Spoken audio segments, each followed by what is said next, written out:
Juan Aguirre, Eguerdión. Eguerdión, Xavier. Abrimos nuestro espacio semanal con Eusko Ikaskuntza. El otro día estábamos hablando de juegos y deportes populares a propósito de un encuentro que había en Basauri. Creo que la cita 7 días después es también en Basauri, ¿no? También en Basauri. Pero para hablar de otra cosa. Efectivamente, organizada también por Eusko Ikaskuntza y su ayuntamiento, pero esta vez para hablar del tema del folclore y la etnografía en Euskal Herria desde el punto de vista de los investigadores, desde quienes se dedican a la reflexión sobre estas materias. Y está con nosotros Kepa Fernández de Larrinoa, él es profesor de Antropología Social en la Universidad Pública de Navarra. Kepa, hola, bienvenido. Hola, buenos días, gracias. Pues lo primero que deberíamos hacer es aclarar un poco los conceptos, porque estamos hablando de folclore, que etimológicamente significa conocimiento del pueblo, y esto nos suena muchísimo también a la etnografía o incluso a la antropología social, ¿no? Sí, son palabras que a menudo en el lenguaje coloquial las utilizamos indistintamente, pero bueno, normalmente la gente que se dedica a esto, nos dedicamos a esto, las solemos utilizar con un criterio algo más específico, ¿no? Y por detallar más, pues antropología sería algo así como una ciencia general, ¿no? Donde ya se englobarían pues el folclore, la etnología, etcétera.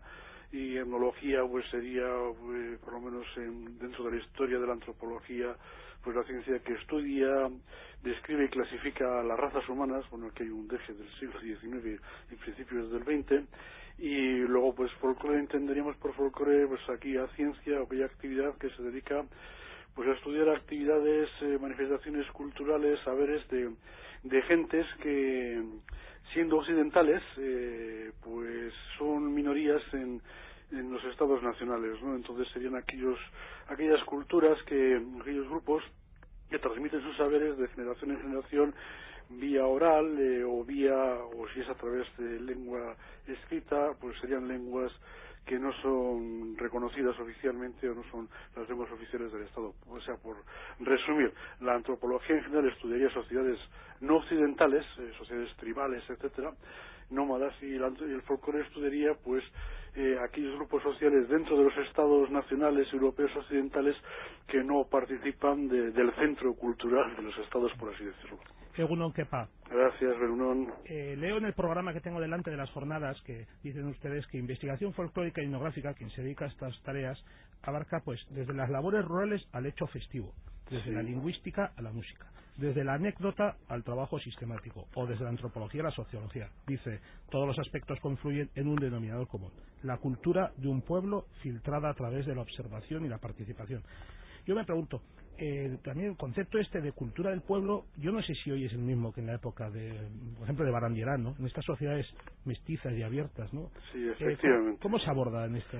Sí, tienes razón. Hay que tener en cuenta, bueno, que la antropología, como todos los estudios, ¿no? Y como todo tipo de actividad, va cambiando y llegan modas y llegan formas de pensar y formas de actividad distintas. Y digamos que el nacimiento de la antropología, folclore, etnografía, en el siglo XIX, pues estaba muy ligado a las teorías de la evolución, el darwinismo, que bueno se trasladó al darwinismo social y en definitiva pues bueno la noción de etnia, la noción de raza eran nociones muy presentes en la época.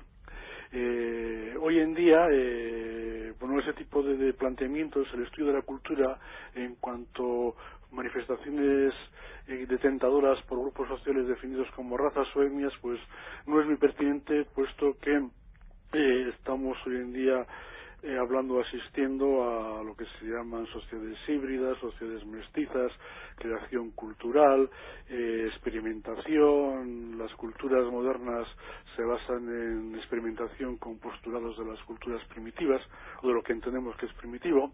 Entonces, ya desde el dadaísmo y bueno, todas las corrientes literarias y pictóricas de principios del 20, pues dieron al primitivismo o a lo primitivo una nueva visión, y estamos hoy en día pues en lo que era teóricamente primitivismo, una mezcolanza de ideas de lo moderno y lo antiguo, o de lo tribal y de lo urbano. Pues hoy en día ya esa mezcolanza teórica ya es física y poblacional. Entonces no tiene ningún sentido hablar de etnias cuando alguien puede cambiarse ya el color de la piel, cambiar el sexo, etcétera. Entonces asistimos a otro tipo de mundo, y por tanto los planteamientos desde la universidad y bueno desde la filosofía y desde el entendimiento humano pues tienen que ser también distintos. Claro. Con todas estas acotaciones, profesor, no sé si se puede hablar de folclore de Euskal Herria, folclore vasco propiamente dicho, y qué singularidades tiene que tener para que le pongamos algún apellido al folclore. Sí. Bueno, todos andamos siempre buscando un lugar, ¿no?, donde colocar la bandera y el estandarte, ¿no?, y identificarnos, ¿no?, con ese pequeño territorio o ese pequeño campo. Es cierto que folclore o antropología de Euskal Herria ha sido el término utilizado hasta recientemente. Quizás sea más adecuado, en vista de lo que estamos comentando, hablar hoy en día de folclore o de cultura en Euskal Herria, ¿no? Es decir, o folclores o manifestaciones culturales en Euskal Herria, puesto que incluso dentro de la propia lengua vasca, en los propios territorios donde se habla la lengua vasca, las formas culturales y las formas de ordenación del territorio también son distintas. Es decir, que tampoco es que tengamos una ecuación cultura vasca, uniformidad, etcétera, sino que tenemos también cuestiones distintas, y más hoy en día, pues que tenemos emigrantes, tenemos cultura urbana, hablamos en francés, hablamos en español, hablamos distintas formas de euskera, y por tanto quizá habría que hablar de manifestaciones culturales en Euskal Herria,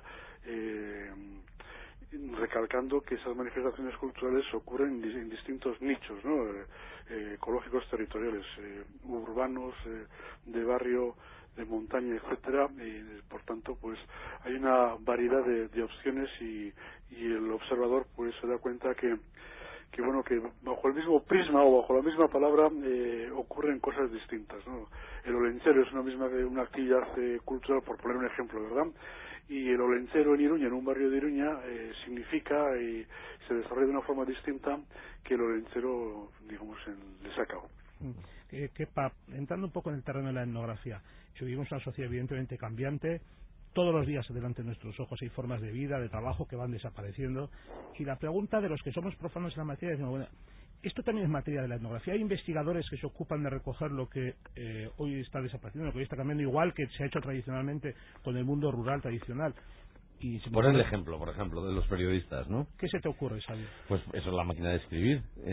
Cuando yo empecé no hace tanto, escribíamos todos en máquina de escribir. Había un ruido en las redacciones infernal. Hoy se oye clic, clic, clic, clic, el teclado del ordenador. ¿Qué pasa con esas máquinas de escribir? Oye, que eso ya es como la laya del Basarritarra, ¿eh? Pues sí, tenéis razón. Las máquinas de escribir están allí, y de todas maneras, por seguir con el símil de la escritura, el periodismo, la literatura, hay escritores que defienden que todavía prefieren escribir con pluma y pasar luego a la máquina de escribir, y el ordenador lo dejan como una última fase de corrección, o incluso sin ninguna fase, no utilizan el ordenador. Al igual que también hay otro tipo por ejemplo, fotógrafos que siguen trabajando con cámaras tradicionales, Leica, etcétera, y trabajando en blanco y negro. Es decir, que también hay otros movimientos que no aceptan de buen grado la tecnología, y se preguntan hasta qué punto la tecnología es una dominación, ¿verdad?, nueva que tenemos encima, y entonces reaccionan con estos postulados, pero son minoritarios y alternativos. En el caso de la antropología y de la etnografía ocurre igual.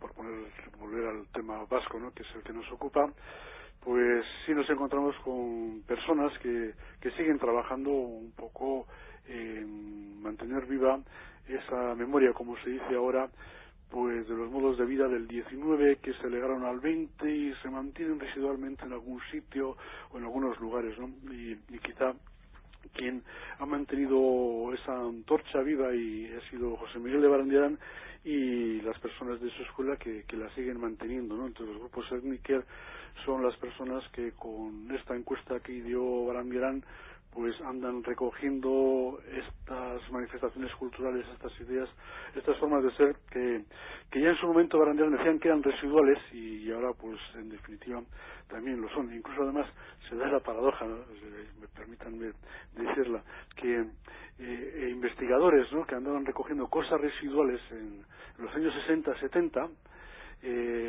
ahora estos investigadores con 60, 70, 80 años siguen recogiendo cosas residuales y están entrevistando ya a personas de su misma generación y de su misma edad, cuando antes, hace 30 o 40 años, investigaban a personas que les llevaban 30 y 40 años. Entonces, esta paradoja sí la tenemos delante también. Ha citado usted a José Miguel de Barandiarán.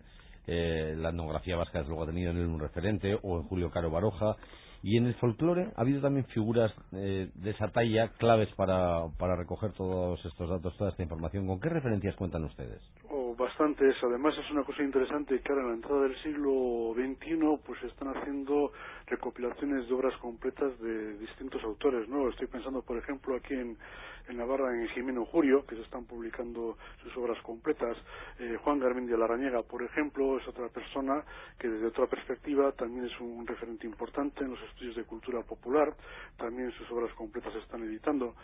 En Iparralde, pues Michel Dubert o Chomen Peyen también son personas más eclécticas, pero también son personas referentes importantes por sus trabajos sobre cultura popular y manifestaciones culturales al otro lado de la frontera, ¿verdad? Por tanto, hay un legado. Siempre nos hemos quedado con dos nombres principales, generalmente son popularizados, como son los de José Miguel de Barandiarán y Julio Caro Baroja, popularizado bien merecidamente, pero por otro lado hay otra serie de investigadores menos presentes en los medios presentes han abarcado menos geografía, por así decirlo, pero sin embargo de un trabajo importante, y ese legado está ahí. Por tanto, los antropólogos y los estudiosos de la cultura y manifestaciones populares ahora en el siglo XXI pues pueden recoger todo este legado recopilado a lo largo del siglo XX, pues por esta, digamos, decena de investigadores que hay, unos más conocidos que otros, pero de un esfuerzo terrible. Por ejemplo, en la cuestión de la tradición oral, pues el padre Zavala, todos los trabajos aparecidos en los pueblos, es una labor importantísima, ¿no? Y bueno, está conocida entre las personas eruditas y que están en el tema del versolarismo o de la narración popular. Pero esos trabajos están ahí y esos están ya recogidos para los investigadores del siglo XXI y los venideros.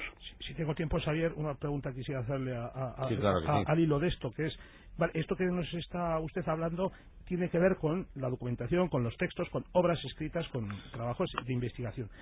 Ahora la pregunta es sí, pero yo puedo visualizar todo esto. Hay un patrimonio tangible también que nos interesa conocer. Entonces, en Euskal Herria tenemos un museo de cultura popular vasca a la altura de nuestro patrimonio. Si yo, por ejemplo, quiero ver un gurdi, el típico gurdi chirriante, ¿a dónde puedo ir?